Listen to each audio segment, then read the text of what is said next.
അവിയൽ ഉണ്ടാക്കാനുള്ള ശ്രമത്തിലാണ്.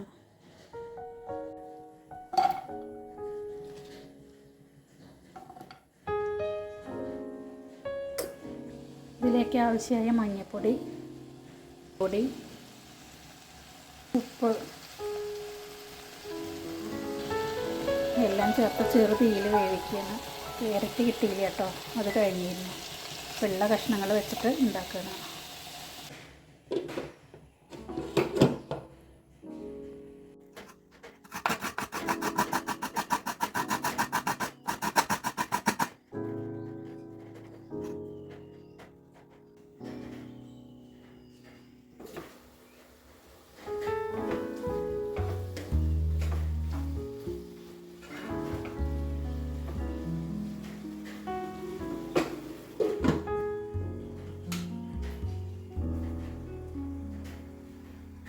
നാളികേരം, പച്ചമുളകും കറിവേപ്പിലയും അല്പം ജീരകവും കൂടിയിട്ട് നമുക്കിതൊന്ന് ചതച്ചെടുക്കാം.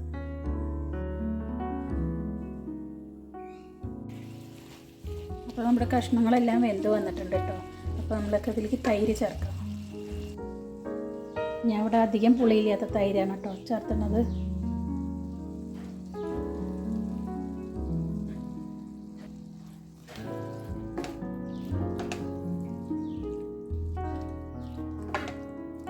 വേണമെങ്കിൽ പുളി ഇഷ്ടമുള്ളവർക്ക് കുറച്ച് പുളി കൂടുതൽ ചേർക്കാം കേട്ടോ.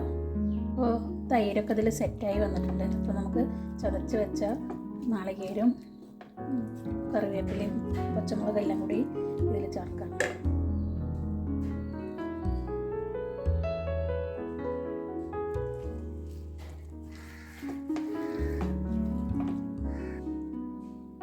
അപ്പോൾ നമ്മുടെ അവിയൽ റെഡി ആയിട്ടുണ്ട് കേട്ടോ.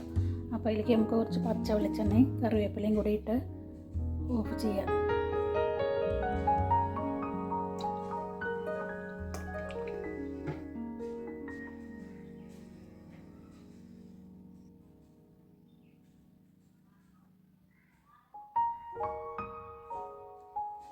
ക്യാരറ്റിൻ്റെ ഒരു കുറവുണ്ട് കേട്ടോ അവിയലിന്.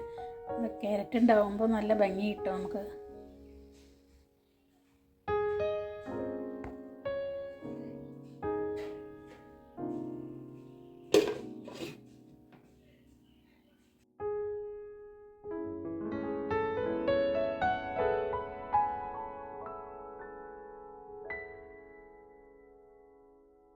അങ്ങനെ നമ്മുടെ അവിയൽ റെഡി ആയിട്ടുണ്ട് കേട്ടോ.